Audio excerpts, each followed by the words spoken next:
The night the storm hit, I watched the so-called smartest people in the neighborhood wade through waist-deep water, clutching their designer shoes and screaming for help right where I told them the flood would happen. My name's Kenneth Baker, and 3 months ago I warned the HOA that their little beautification project, the one led by Riley Thompson, our self-proclaimed real estate genius, was about to turn Maple Creek Estates into a disaster zone. I showed them the maps, the slope angles, the drainage flow. They laughed. They called me an idiot with a calculator. Well, when the rain came, it didn't care about votes or opinions. It only followed gravity. And it followed it straight into their living rooms. Before we get into how the entire neighborhood turned against me and how nature settled the score, tell me in the comments, where are you watching from and what time is it there? And hey, if you've ever had an HOA ignore your warning, hit that subscribe button, because this story is the revenge of common sense. Maple Creek Estates was the kind of place real estate agents bragged about on glossy brochures, luxury living in harmony with nature, tree-lined streets, identical mailboxes, and artificial perfection in every corner. The grass was always the same shade of green, and if your roses didn't bloom on schedule, you could expect a polite but firm reminder from the HOA. I bought my home there after 20 years in civil engineering, designing bridges, drainage systems, and water management infrastructure across 3 states. I thought I was buying peace. What I didn't know was that I'd just moved into a war zone disguised as a homeowners association. The first few months were calm enough. I kept to myself, fixed up my garage, and enjoyed my quiet corner lot that backed up to a narrow, natural drainage channel, a small creek that carried runoff down toward the forest. To me, it was beautiful. To most of the neighbors, though, it was ugly and messy, and that's where Riley Thompson came in. Riley was the HOA president, a woman in her 50s with perfect posture, perfect hair, and an ego big enough to flood a town all by itself. She wasn't an engineer or a planner or even remotely technical. She was a former real estate agent who loved projects. And when Riley had a new idea, it wasn't a suggestion, it was a decree. One sunny Saturday, I was trimming my hedges when Riley strolled up with a clipboard and her signature wide smile, the kind that looked friendly until you realized it was a warning. "Mr. Baker," she began using that tone, "HOA presidents reserved for children and rule breakers were starting a beautification plan for the neighborhood. The board voted unanimously. We're going to fill that little ditch behind your property and turn it into a walking path with decorative rocks and benches. Imagine how much nicer it'll look." I froze for a second, processing her words. "You're talking about the drainage channel," she chuckled.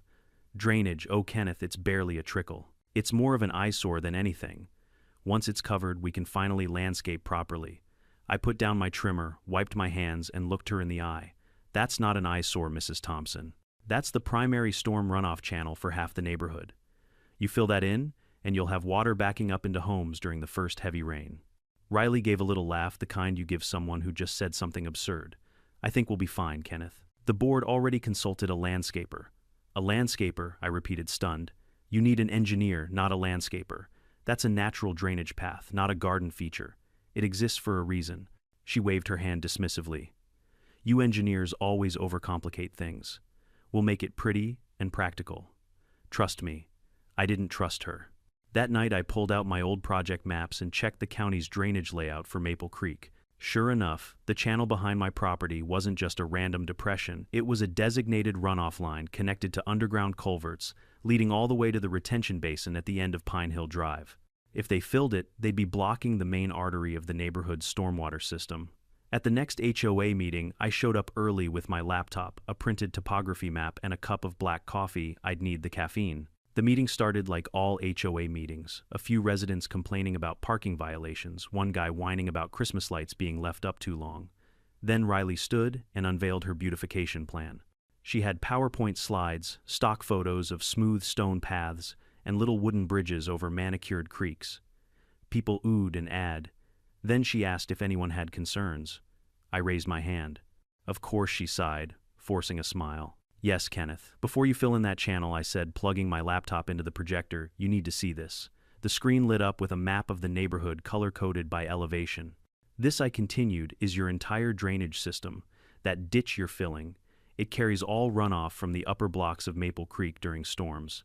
It's not optional. It's engineered to prevent flooding." Riley frowned. "We're not talking about a floodplain here, Kenneth. We're just talking about landscaping." "That is the floodplain," I replied. "You fill it, you'll flood half the houses on this side of the street." She let out an exaggerated sigh and looked around the room. Folks, do any of you remember the last time this neighborhood flooded anyone's silence? Exactly, she said, smiling smugly. Because it doesn't happen. Let's not panic over imaginary disasters. A few people chuckled. Someone muttered, "He's taking this too seriously." I could feel the heat rising in my neck, but I stayed calm. You don't build a drainage system for when it rains a little. You build it for when it rains a lot.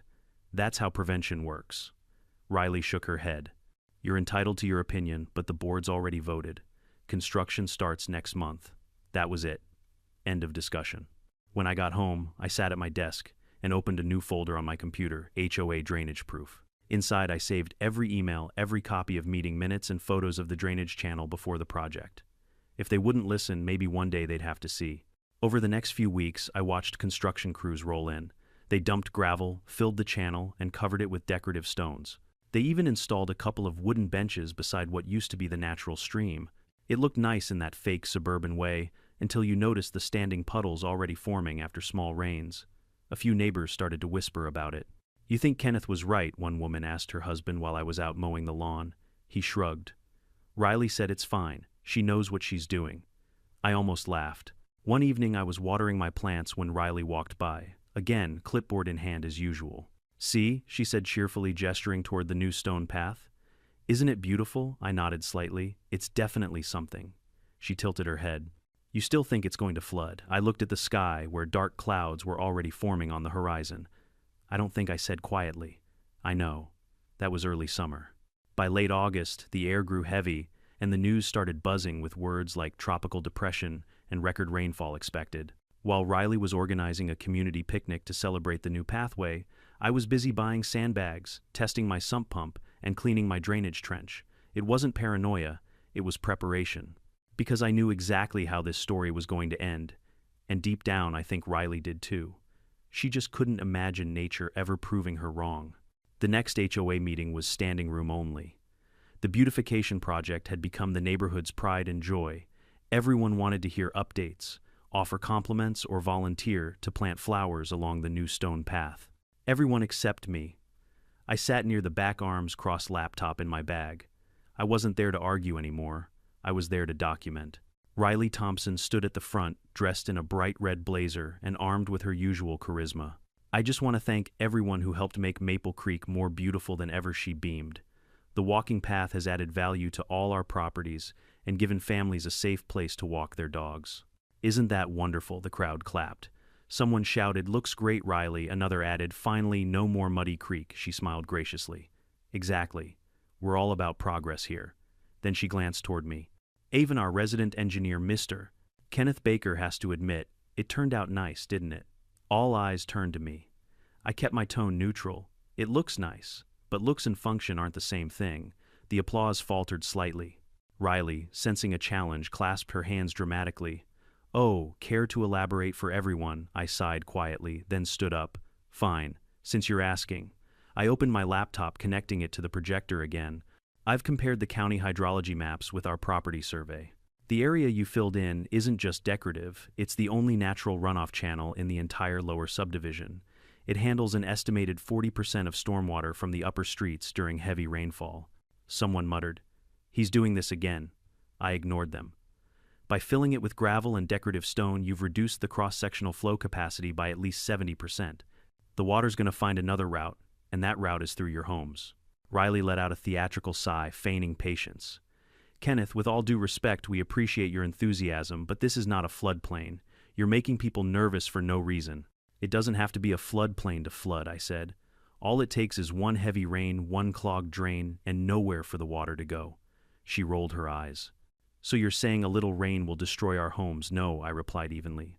"I'm saying physics doesn't care what the HOA votes on." The room went silent for a moment, and I could feel the tension rise. Then a tall man at the front, Riley's husband Rick, spoke up, his voice full of smugness. "So what's your solution, Kenneth Dig? A trench through our backyards again, maybe make it look like a swamp. We didn't move here to live in a construction site." I turned to him. "The solution was to not block the drainage system in the first place." Riley folded her arms. "We're not here to debate hypothetical disasters. The board has already reviewed this with our landscaper." "Landscaper," I repeated slowly, disbelief dripping from my tone. "You're trusting a landscaper's opinion on hydrology. That did it." The crowd started whispering, annoyed now. Someone said, he's so negative. Another whispered, always trying to act smarter than everyone. Riley smiled, sweetly, victory in her eyes. Well, thank you for your input, Kenneth, but I think the board and the community are comfortable moving forward. She turned off my presentation mid-sentence and switched to the next slide, pictures of flowers and benches. The room erupted in polite applause again, like a trained audience following a cue. I sat down quietly, resisting the urge to argue further. You can't fight ignorance with logic when pride is louder. When the meeting ended, a few neighbors passed by me awkwardly. One, a younger guy named Mike, whispered, I don't know, man. You might be right. My backyard's been wetter lately. I nodded. Just keep an eye on it, and check your gutters. Then came Riley, smiling like a cat that just caught a mouse. Kenneth, she said, in that sugar-coated tone, you really need to relax. This is a community, not a construction site. You're stressing people out with your doomsday talk. Doomsday talk saves lives, I replied. Ignoring it ruins them. She laughed, a short, fake laugh that barely hid her irritation. You engineers think everything's a ticking time bomb. This is a neighborhood, not a dam. I met her gaze. Funny you say that, because you're about to find out the difference. She frowned, but before she could respond, someone called her name, and she strutted off heels, clicking like punctuation marks of arrogance.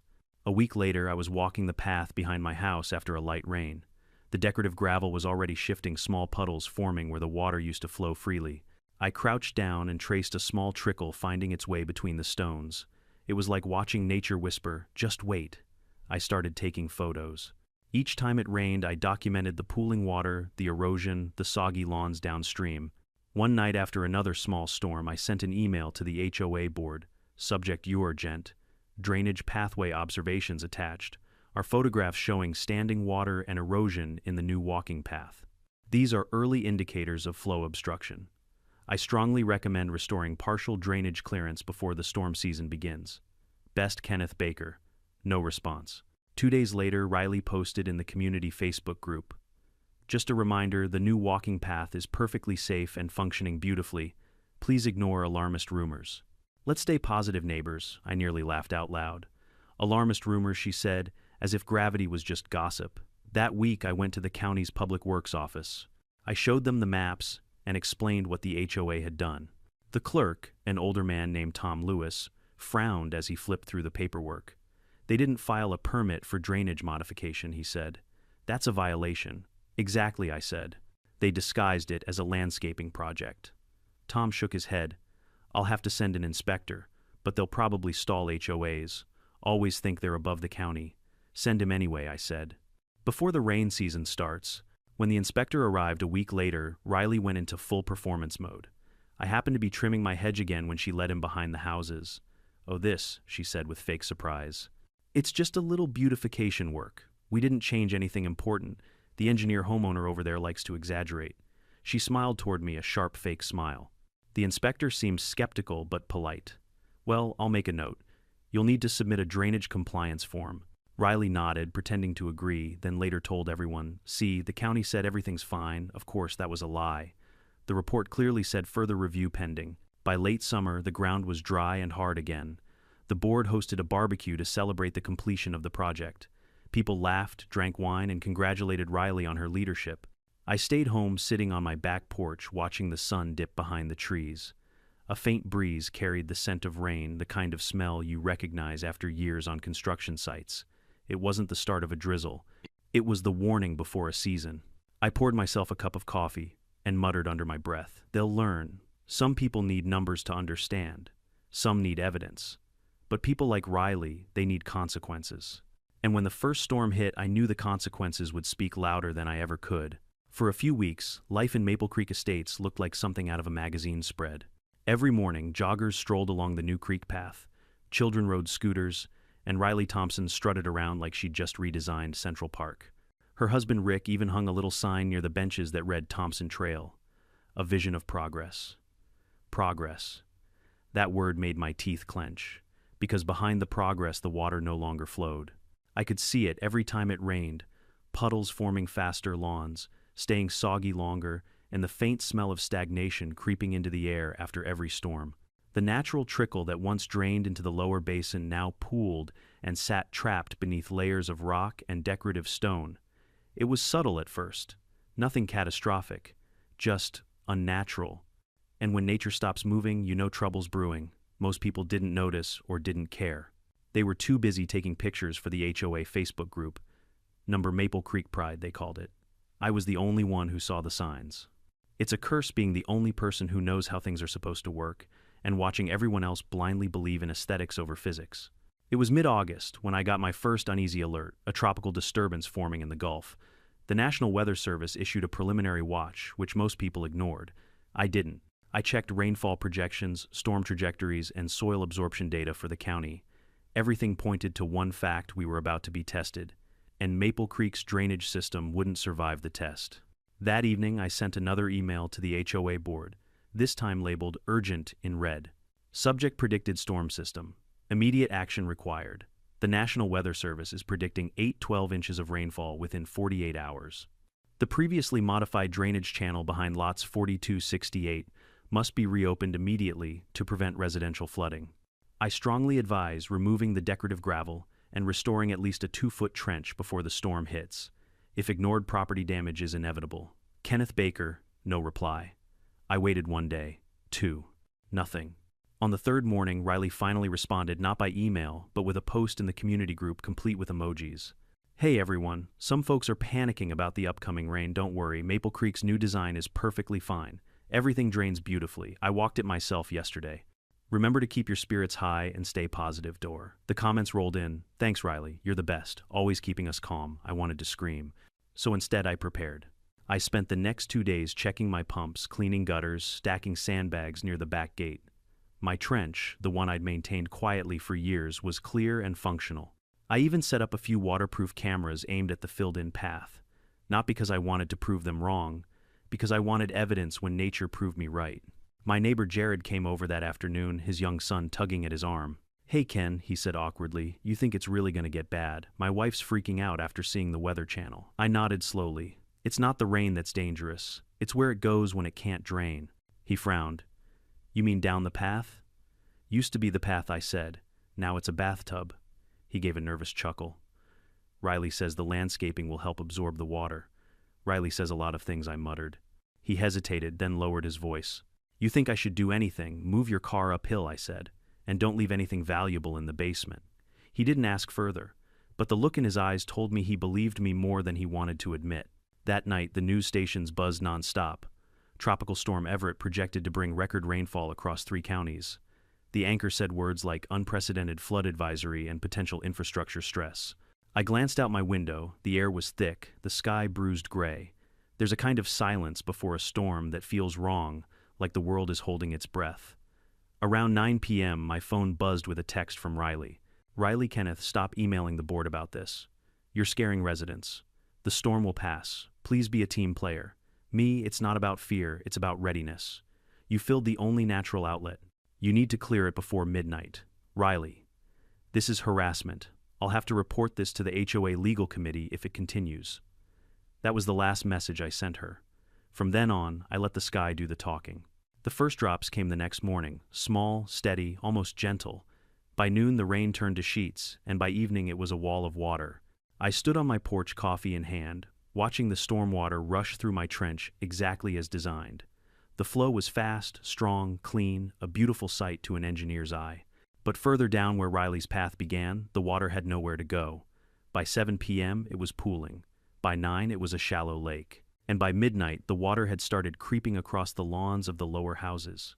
My phone buzzed with messages from neighbors. Mike, hey Ken, my backyard's flooding. What do I do? Jared Waters coming through the fence line. Is it supposed to do that? Karen, lot 63? Did you know about this? Riley said it's your trench causing overflow. I nearly laughed at that last one. Of course, Riley was already spinning it, blaming me. I grabbed my raincoat and flashlight and stepped outside. The sound of rain pounding on rooftops was deafening. My boots splashed in ankle-deep water as I walked down the street. Flashlights flickered from windows. Panic was spreading faster than the water. When I reached the path, I saw it, the inevitable. A roaring current had formed behind the gravel embankment, pushing against the decorative rocks like a trapped river trying to break free. The benches Riley had installed were half submerged, their legs trembling with the force of the flow beneath. And in the middle of it all stood Riley herself, holding an umbrella soaked to the bone, shouting orders into her phone. Call the contractor, she screamed. Get the pumps. The drains aren't working. I approached slowly, water up to my knees. They're not working because you buried them, I said flatly. She turned face red, mascara running. This is your fault. You dug your stupid trench, and now it's redirecting water here. I pointed toward my property where water was flowing away safely downhill. My trench is doing its job. Yours doesn't exist anymore. She opened her mouth to argue, but right then, the gravel embankment gave way with a thunderous crack. A wave of muddy water surged over the path, sweeping away one of the benches and knocking Riley off balance. I lunged forward, grabbing her arm before she fell. For a second, she looked at me, eyes wide, shocked, almost childlike. Then she turned and saw the flood rolling toward her house. The perfect neighborhood she'd built was drowning before her eyes. By 2 a.m., the emergency sirens wailed. Police cars blocked the main entrance, and fire trucks roared in their red lights, cutting through the black rain. Dozens of homes were flooding, basements filled like bathtubs. People scrambled to higher ground. I helped carry Jared's son out of their house, the boy clinging to my neck. The look on Jared's face was pure disbelief. You were right, he whispered. You were right about everything. I didn't respond. I just kept moving. Because when water decides to reclaim what's hers, arguing is useless. And Maple Creek Estates was learning that lesson the hard way. By dawn, Maple Creek Estates looked like something out of a disaster movie. The manicured lawns were gone, replaced by swirling brown water and floating debris. The picket fences that once separated the perfect properties now bobbed in the current like broken matchsticks. I stood on my porch, soaked to the skin, my flashlight cutting through the misty rain. The wind howled, rattling the window frames, and thunder rolled so close it shook the ground. From where I stood, I could see half the neighborhood underwater, all the way from the Thompson residence down to the cul-de-sac. The irony was suffocating. For months I'd been warning them that water always takes the easiest path downhill. And now that path ran straight through their living rooms. I ran to check on my drainage trench. It was working like a dream, the current fast and powerful channeling runoff safely toward the retention basin. My property and the 2 neighboring lots who had listened to my advice remained dry. The rest of Maple Creek wasn't so lucky. As I turned back toward the street, I heard shouting over the storm.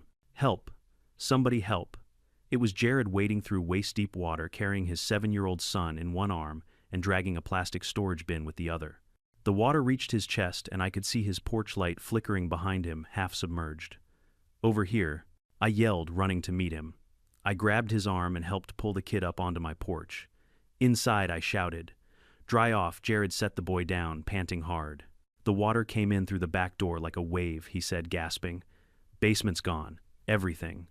I nodded grimly. You're not the only one.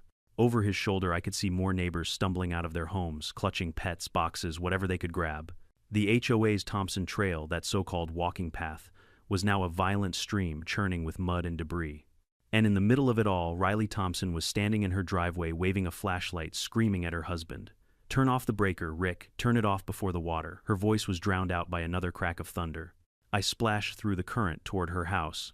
You need to evacuate, I shouted. The foundation's taking water. She turned to me, her umbrella long gone, her hair plastered to her face. I called 911. They said they can't reach us yet. All the main roads are flooded. Of course they were. Because those same roads drained through the system she'd destroyed. Behind her, the water surged higher, swirling around her flower bed, swallowing the white picket fence. Her husband Rick was inside, desperately trying to unplug appliances. Leave it, I yelled. Electricity's not worth your life. He looked up, panic in his eyes, then nodded and followed Riley out the front door. The water was nearly up to her knees now. I led them toward the higher ground by my property where the runoff still moved cleanly away. Riley stumbled, grabbing my arm for balance. I don't understand, she said breathlessly. Why isn't your house flooding too? I stared at her. Because I didn't fill in the drainage, Riley. Her expression shifted, confusion, then realization, then something that almost looked like shame. But it didn't last long. We followed the landscaper's design. He said it would be fine. The landscaper doesn't control the rain, I said coldly. You do. A flash of lightning illuminated her face, pale and stunned, as if she was finally seeing what her beautification project had really done. By mid-morning, the rain hadn't stopped. Emergency vehicles surrounded the entrance of Maple Creek, unable to go further. The main road had collapsed under the pressure, creating a small waterfall where asphalt used to be. I stood beside a rescue truck, briefing the county engineers who had just arrived. One of them, a gray-haired man in a yellow raincoat, listened intently as I explained what happened. So they blocked the natural drainage, he asked. Yes, I said, pointing toward the flooded trail. They filled it with decorative gravel, completely sealed it off. I warned them 3 times, documented everything. He sighed. We've seen this before. They thought they were improving the view. Another engineer took notes. We'll need your records for the county report. Already printed, I said, handing over a folder wrapped in plastic. Emails, photos, timestamps, even the permit they falsified. The man gave me a grim smile. You're thorough, Mr. Baker. Habit, I said. Engineering leaves little room for ego. Behind us, Riley approached her clothes, soaked mascara streaked across her cheeks. You, she hissed, pointing a trembling finger at me. You're the one who called the county, aren't you? I turned to her calmly. You mean the people who might save your neighborhood? Yeah, that was me. Her voice cracked with anger. You made us look like fools, I raised an eyebrow. No, Riley. You did that all by yourself. She opened her mouth to argue, but a sheriff walked up and interrupted. Ma'am, we're going to need you to move back. This area's not safe. I'm the HOA president, she shouted. You can't tell me. Before she could finish, a loud crash echoed from her direction. One of the decorative retaining walls she'd built behind her house collapsed under the weight of the water, sending a torrent surging through her backyard. She screamed, stumbling backward as mud and debris flooded through the opening.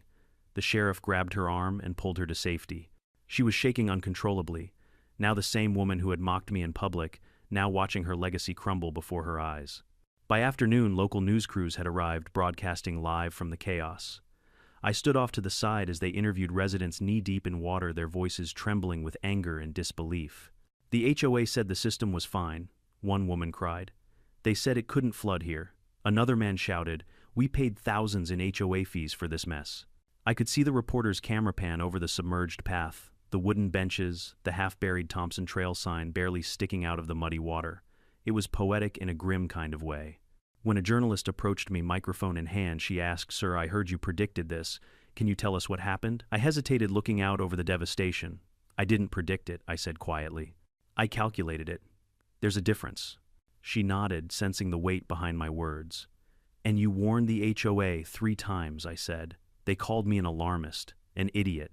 The camera lingered on my face for a moment, then panned toward Riley, who was sitting on the curb wrapped in a blanket, staring blankly at her destroyed property. That image would end up on the evening news, a perfect symbol of suburban arrogance meeting natural law. That night, the rain finally stopped.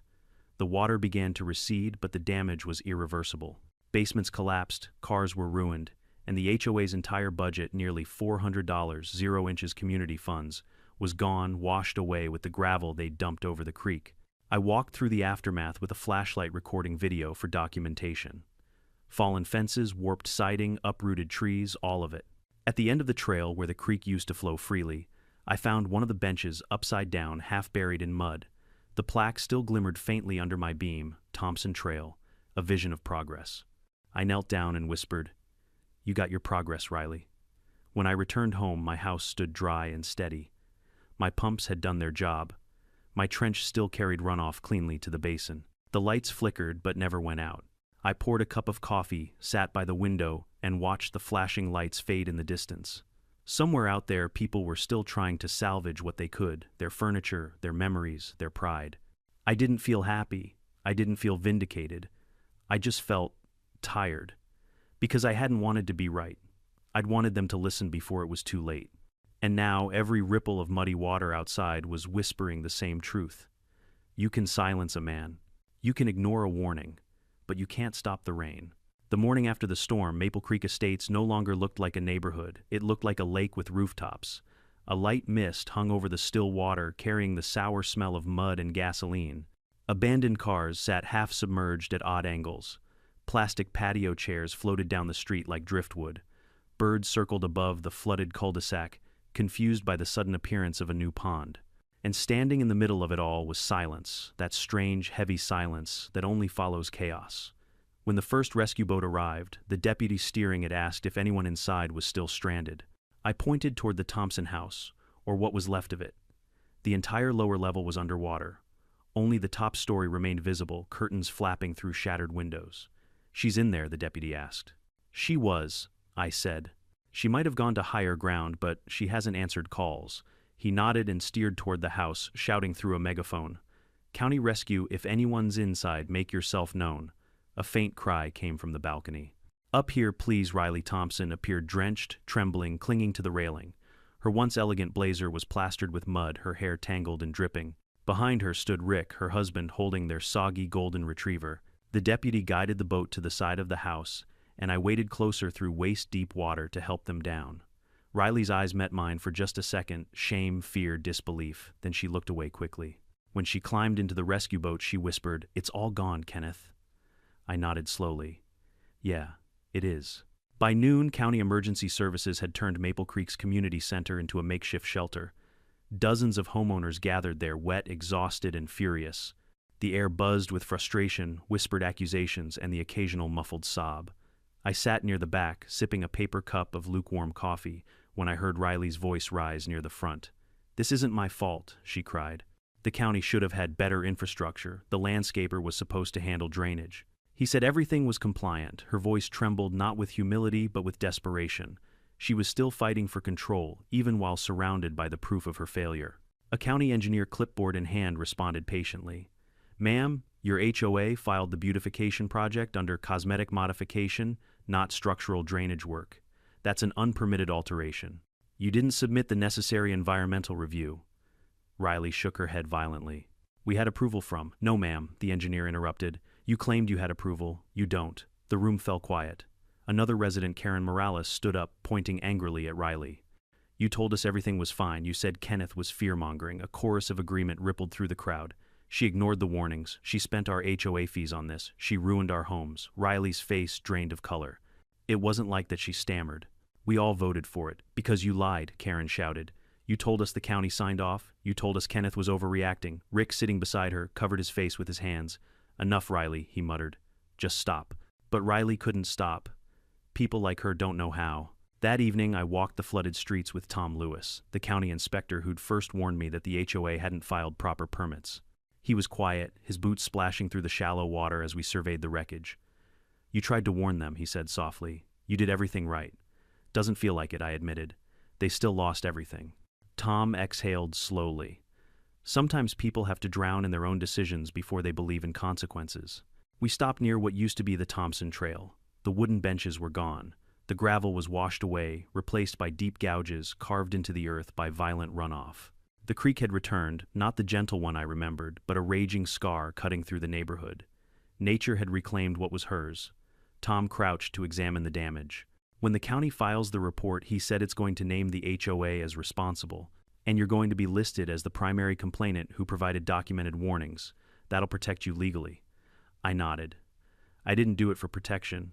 "I know," he said, standing up. "You did it because you care about doing things right. There's not many like you left." Later that night, I returned home to find a small crowd gathered in my driveway. A few neighbors, the ones whose homes had taken less damage, were there with flashlights and tear-streaked faces. "Ken," said Jared, his voice heavy, We just wanted to thank you." I frowned. "For what?" "For warning us," he said. "You were the only one who actually knew what you were talking about.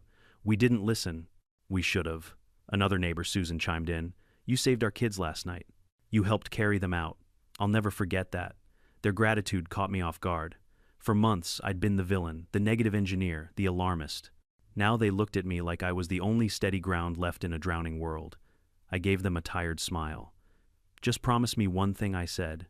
"Next time someone tells you something's wrong, even if it's inconvenient, listen." They nodded silently. A week passed before the county formally declared Maple Creek Estates a disaster zone. Cleanup crews moved in draining water and hauling out debris. Insurance agents swarmed like vultures, clipboards in hand. Riley tried to act involved at first, but the county engineers quickly sidelined her. They didn't need a decor committee, they needed real leadership. The HOA board held an emergency meeting at the temporary shelter, this time chaired by the vice president, Daniel Lee. He cleared his throat and read from a printed document. "Effective immediately, the board has voted to remove Riley Thompson as president of the Maple Creek Estates Homeowners Association, citing gross negligence, financial misconduct, and falsification of official documentation." The room erupted, half applause, half shouting. Riley stood up, eyes blazing. "You can't do this. You don't understand the pressure I was under." But Daniel continued, ignoring her. "The county has also confirmed a civil penalty for unauthorized alteration of a natural drainage system, $175,000. Additional fines for environmental impact are pending. Riley's knees buckled slightly. That's impossible, she whispered. We don't have that kind of money. Daniel looked at her coldly. You spent most of the HOA's reserves on your project, remember? That evening, I walked past the Thompson property one last time. The water line stained the bricks up to the windows. The driveway was cracked, the garage filled with mud. The house looked abandoned, already hollow and defeated like its owner. I spotted Riley sitting on the curb staring into space. When she saw me, she stood slowly. They're saying it's all my fault, she said quietly. Even Rick's leaving. I've lost everything. I paused, unsure how to respond. Part of me wanted to walk away. Another part saw the broken woman beneath the arrogance. You didn't lose everything, I said after a moment. You lost what you built on pride. Her eyes glistened. You really hate me, don't you? I shook my head. No, I just wish you'd listened. For a long moment we stood there in silence, the faint sound of dripping water echoing through the ruins of Maple Creek. Then I turned and walked home. The county report came out a month later. The findings were brutal. Primary cause: unpermitted modification of a designated stormwater drainage corridor. Responsible party: Maple Creek Estates Homeowners Association.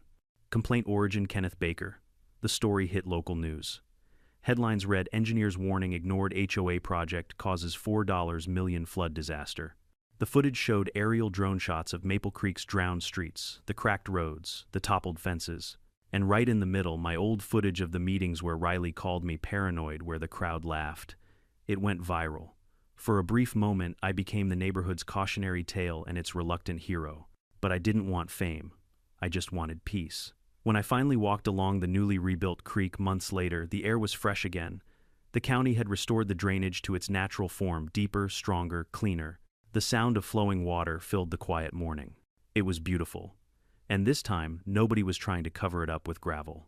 It took nearly 6 weeks for Maple Creek Estates to dry out completely. By the time the last of the floodwater receded, the manicured lawns were dead, the white fences warped, and the illusion of perfect suburbia was gone forever. What replaced it was anger, raw, heavy, and looking for a target. The HOA, once so proud of its authority, now stood stripped bare. Residents demanded accountability, insurance adjusters demanded answers, and county officials demanded money. There was no hiding anymore. The entire disaster was documented, photographed, and televised. And at the center of it all was Riley Thompson, the woman who used to believe she could control everything. The emergency HOA meeting that week was held in what used to be the community clubhouse, now half-gutted, the carpet still damp, and the air thick with mildew. A dozen residents crowded the folding chairs, their faces tense. The rest joined via video call because their homes were still uninhabitable. I didn't want to attend, but after everything that happened, I felt I owed it to the people who'd suffered because of her decisions. Daniel Lee, the acting president, called the meeting to order. This session is to address restitution fines and leadership restructuring. Let's keep it civil, he said, though everyone knew civil wasn't going to happen. Riley sat at the front, pale and withdrawn. Her usual confidence, the lipstick, the crisp posture, the controlling tone was gone. Her hands shook as she shuffled papers. A man from the county's Department of Environmental Management stood beside a stack of binders. After reviewing evidence, he said it's clear that the HOA violated several county ordinances. The modifications to the drainage system caused large-scale flooding, property loss, and environmental damage. As such, the HOA is liable for $175, 0 inches fines, and required to restore the area to original condition within 6 months. Gasps filled the room. Someone muttered, "We can't pay that." The official continued. Additionally, a civil suit may be filed if affected homeowners pursue damages. Riley's voice cracked. I didn't mean for this to happen. We were trying to improve the community. Karen Morales, the same woman who'd shouted at her before, stood up again. You lied to us, Riley. You said you had approval. You called Kenneth an idiot for warning you. Riley's face twisted.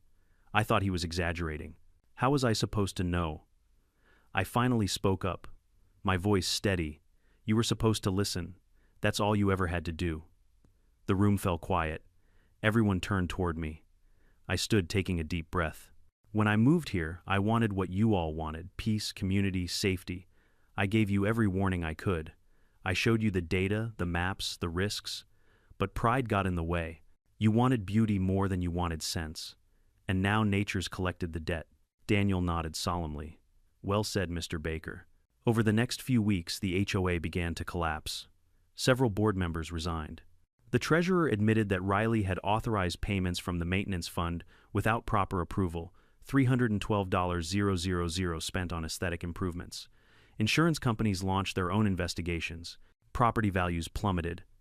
News stations kept circling like vultures, milking the story for every headline. Meanwhile, I received a letter from the county attorney thanking me for my cooperation. They even offered to hire me as a consultant for the restoration project, a full-time position with hazard pay. I accepted. It was poetic in a way. The same man they laughed at was now getting paid to fix the problem they caused. The first step was removing what was left of Riley's trail. Crews tore up the gravel, dug out the clogged culverts, and recut the original watercourse. When the excavators began digging, the soil was still thick with silt and debris, but beneath it the old creek revealed itself. The same shape, the same slope, the same rhythm nature had carved long before anyone had ever drawn HOA boundaries. One morning while I was overseeing the excavation, Riley appeared again. She was thinner now, her hair tied back, her eyes tired and red. "I thought you moved out," I said without looking up from the survey map. "I'm selling," she murmured. "But I wanted to see it before I go." I nodded. "Seeing your mistakes up close helps them sink in."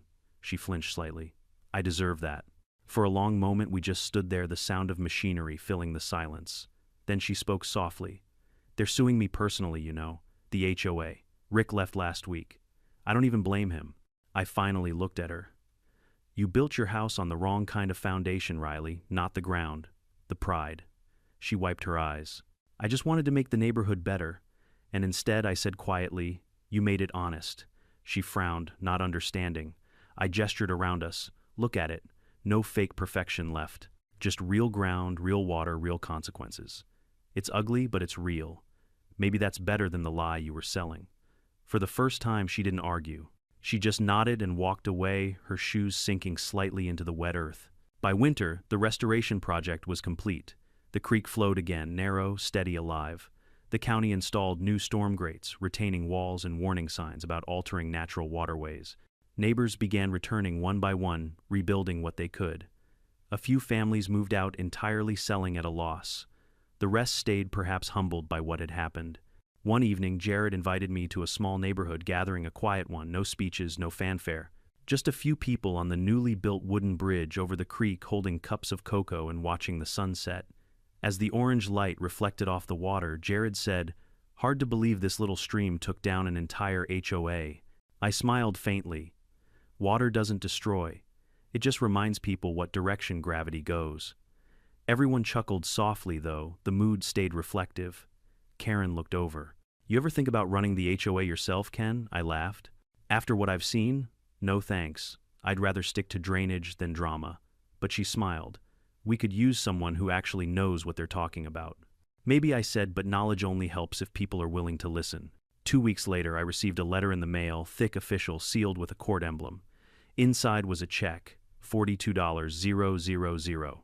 Payment for my consulting work, plus an additional compensation bonus for preventive cooperation and documentation contribution. In other words, they were paying me for being right. I stared at the check for a long moment, then set it aside. It didn't feel like victory. It felt like closure. Outside, I could hear the creek running, a sound both peaceful and powerful.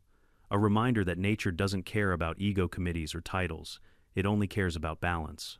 And for the first time in months, Maple Creek finally had balance again. The last time I saw Riley was at a county court hearing in early spring. She looked worn but composed, standing quietly beside her attorney as the judge finalized the fines and dissolution of her HOA position. When she saw me in the hallway afterward, she hesitated, then approached. "Kenneth," she said softly, "thank you for helping with the cleanup." I nodded. "Wasn't about you. It was about fixing what was broken." She smiled weakly. "You fixed more than that." Maybe she was right. Maybe the flood had washed away more than debris. Maybe it had washed away the arrogance that had poisoned this place. As I stepped outside the courthouse, the first drops of spring rain began to fall. I tilted my head up and let them hit my face, not with fear but with quiet satisfaction. This time the water had somewhere to go. Spring came early that year. The grass returned, wildflowers began to sprout along the newly rebuilt creek, and the air in Maple Creek Estates smelled clean again the way it used to before the HOA's obsession with control turned everything sterile. I walked the path, one quiet morning, boots pressing into the damp soil.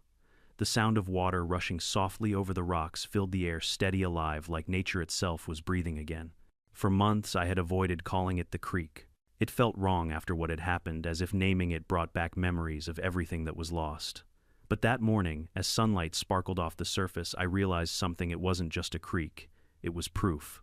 Proof that no matter how much people try to bend nature to their will, the earth always finds a way to correct them. The county project had officially ended, and I'd finished my role as consulting engineer.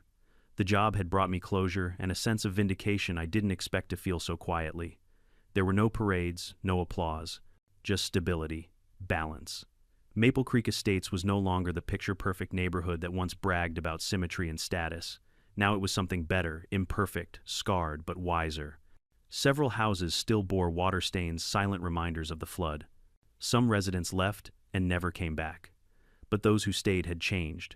They planted native grasses instead of imported ones. They cleaned their own drains. They waved to each other without judgment. And for the first time, HOA meetings were about fixing problems instead of flexing power. I didn't attend those meetings anymore. I didn't need to. The people who once mocked me were now quoting my old warnings like gospel. Daniel, the new HOA president, even invited me to a community open house to discuss disaster prevention.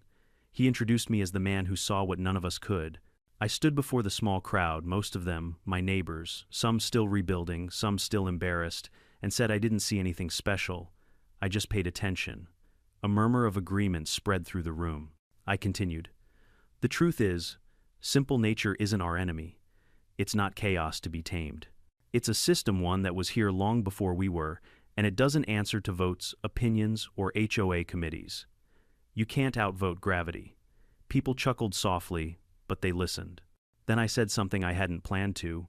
We build walls because we're afraid of losing control. But control is the illusion that causes the most damage. When you bury a creek, you bury common sense. That line got quiet applause, not loud or theatrical, but genuine. Afterward, several people approached me to thank me. One elderly man, a retired teacher, shook my hand and said, "You know, you might have saved more than just our homes. You might have saved our perspective." Later that evening, I stopped by the restored creek again. The county had added a small wooden bridge to replace the one that was destroyed. It wasn't fancy, just solid, functional, natural wood that blended into the landscape. Someone had placed a new plaque on it this time, without the pompous HOA branding. It simply read, "Maple Creek, let it flow." I smiled when I saw it, not because it praised anyone, but because it told the truth. The sun dipped low behind the trees, painting everything gold. A pair of kids ran across the bridge, laughing, their boots splashing in the shallows. Their mother called after them, "Stay near the edge." The kids didn't care. They were free running, splashing, playing in something that was once forbidden. The sound of their laughter mixed with the steady murmur of water, and for the first time since the flood, I felt peace settle over this place. A few weeks later, I got a letter in the mail. It wasn't from the county or the HOA. It was handwritten, addressed in neat cursive. "Dear Mr. Baker, I wanted to thank you personally for what you did, not just for the community, but for me. I've moved out of Maple Creek, and I don't expect forgiveness. But I've learned more in the last 6 months than I did in 50 years of managing people. I see now how blind I was, how pride can drown, reason faster than any flood. You were right, and I was cruel for mocking that. I'm sorry. Riley Thompson." I read it twice. No one else needed to see it. I folded the letter neatly and tucked it into my desk drawer right beside the folder labeled HOA Drainage Proof. That chapter was closed. Summer arrived and Maple Creek began to heal in earnest. The once soggy lots turned green again. The homeowners who stayed learned to laugh about things, even the storm. People joked about Riley's River whenever it rained too hard. But behind the humor, there was a new kind of respect for the land, for expertise, and for each other. I became unintentionally the go-to guy for practical questions. If a drain clogged or someone wanted to install new landscaping, they came to me first. I didn't mind. Helping them felt good, not for pride, but because they finally listened. Even the county sent me to speak at a public safety seminar. Standing behind the podium, I looked at the audience, city planners, engineers, and citizens, and said, "Floods don't start with storms. They start with decisions." One day, months later, after a light rain, I sat on my porch with a cup of coffee and watched the runoff move down the creek. The sun broke through the clouds, scattering light over the water's surface, like 1,000 tiny mirrors. It was beautiful, not in the artificial way the HOA once demanded, but in the raw, natural sense. The kind of beauty you can't buy, design, or decorate into existence. And it hit me then, this whole ordeal wasn't just about drainage or floods. It was about people, how easily we trade wisdom for pride, how we mistake control for progress, and how sometimes the most powerful lesson comes from what we fail to prevent. Weeks later, a young couple moved into one of the rebuilt homes. They had a toddler who liked to throw pebbles into the creek. One evening, the father approached me while I was checking my lawn. "Hey," he said, "you're Kenneth, right? The engineer guilty," I said with a small grin. He smiled. "Riley told us about you before she left, said you're the reason this place even still exists." I blinked. "She told you that?" He nodded. "Yeah. Said you taught her a lesson she'll never forget." For a long moment, I didn't say anything. Then I just smiled faintly and said, "She taught us all one." That night, I sat by the window as another gentle rain began to fall. Not a storm, not a flood, just rain. I watched it stream down the gutters, glide along the street, and pour neatly into the reopened channel that wound behind the houses. The sound was soft, rhythmic, alive. I whispered to myself, "Now that's the sound of wisdom." And as lightning flickered faintly in the far distance, I thought of how far we'd all come, from arrogance to humility, from ruin to renewal. Water had washed away the lies, the pride, the pretense. What it left behind wasn't just clean ground, it was clarity. If there's one thing I learned, it's this: never underestimate the quiet warnings in life, whether they come from nature experience or people who've walked the hard road before you. Pride makes us deaf, pain makes us listen. Riley learned that too late, but her mistake became everyone's lesson. So if someone ever tells you, "It's fine, nothing will happen," remember Maple Creek, remember the water that proved them wrong, and remember that truth doesn't yell, it flows, it waits. It always finds its way through. What about you? Have you ever tried to warn someone who refused to listen until it was too late? Tell me in the comments, and don't forget to subscribe for more stories of poetic justice, real consequences, and HOA drama that hits harder than the rain.